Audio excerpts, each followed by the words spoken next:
Mesdames et messieurs, bonjour. En fait, on a un message à faire passer pour 2-3 minutes rapidement. On est du Congo-Brazzaville. Je suis M. Ngouma Donald, militant politique activiste pour le Congo-Brazzaville. Nous venons en fait dans ces vidéos simplement parce que nous n'avons pas un autre moyen de nous exprimer.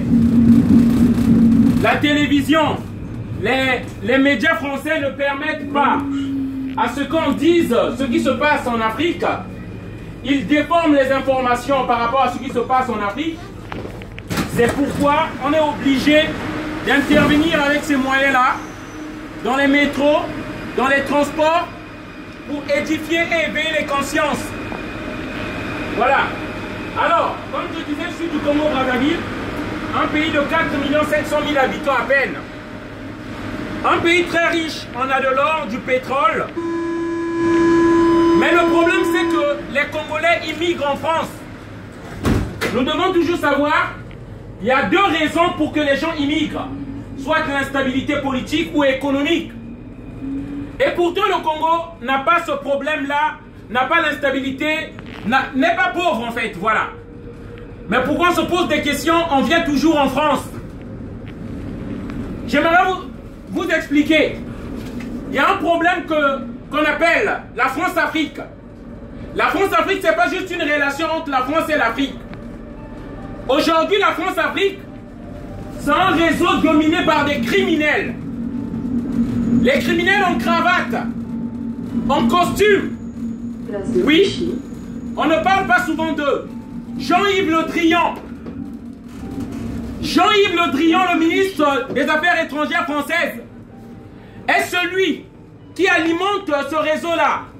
Vous devez vous demander pourquoi les Africains viennent en masse en France.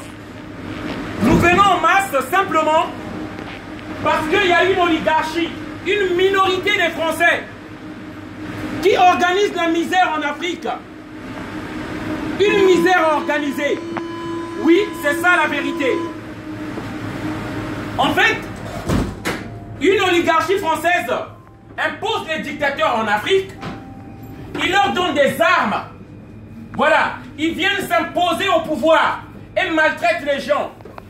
Pour la petite raison, en 97, Jacques Chirac, la France de Jacques Chirac, va armer un psychopathe au Congo-Brazzaville.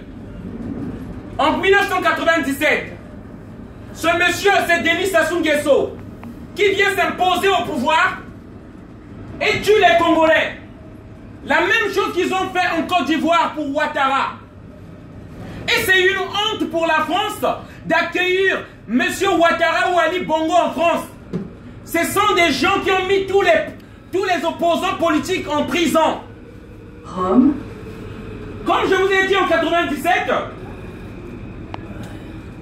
Jacques Chirac a donné les armes à un psychopathe, Denis Sassou Nguesso, l'un des plus grands criminels d'Afrique centrale, pour faire un coup d'État. Ce monsieur-là avait dit, vous me faites revenir au pouvoir et je donne tout l'argent du Congo-Brazzaville à la France. Mais seulement, ce n'est pas toute la France qui bénéficie de cet argent-là. C'est une oligarchie. Les Manuel Valls ont été dans ce système et se sont enrichis dans ce système. Les Nicolas Sarkozy, les François Fillon, les Jean-Yves Le Drian. Nous, on vient ici pour venir dire qu'on peut rêver d'une nouvelle relation entre la France et l'Afrique. Une relation gagnant-gagnant. Voilà. Donc, le message que je tiens à faire passer. Les Africains ne viennent pas ici parce que nous avons besoin de votre camembert. Notre pays, le Congo-Brazzaville, en 2012-2013, on produisait 296 000 barils de pétrole par jour. Mais tout notre argent est donné chez les élites françaises, les élus français.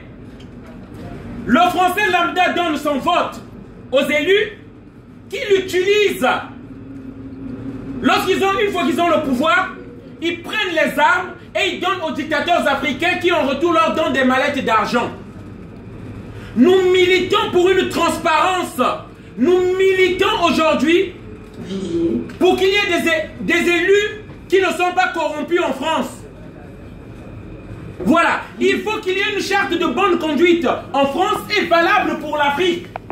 Et vous verrez que l'immigration va baisser d'elle-même. Une fois qu'il n'y a plus de dictateurs en Afrique, vous verrez qu'il n'y aura plus des gens qui vont immigrer en France.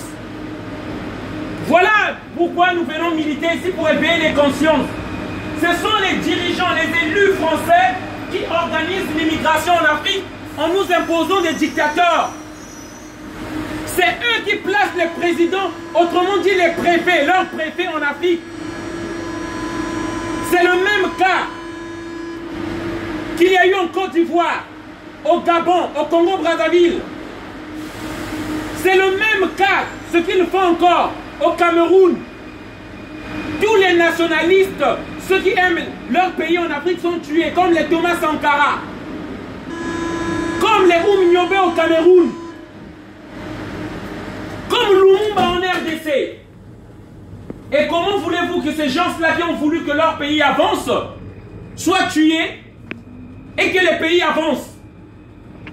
Voilà, donc nous venons ici pour porter un message d'éveil. Ce qui cause la frustration, on veut nous faire comprendre que ces gens qui viennent ici, on veut nous faire comprendre que ces gens qui sont énervés et qui prennent parfois les armes, ce sont des fous. Tant que nous regarderons le problème en ce sens que ce sont des fous, vous verrez que ces violences vont continuer ici. Il faut que nous soyons réalistes. Il y a de la frustration par rapport à la politique extérieure de la France.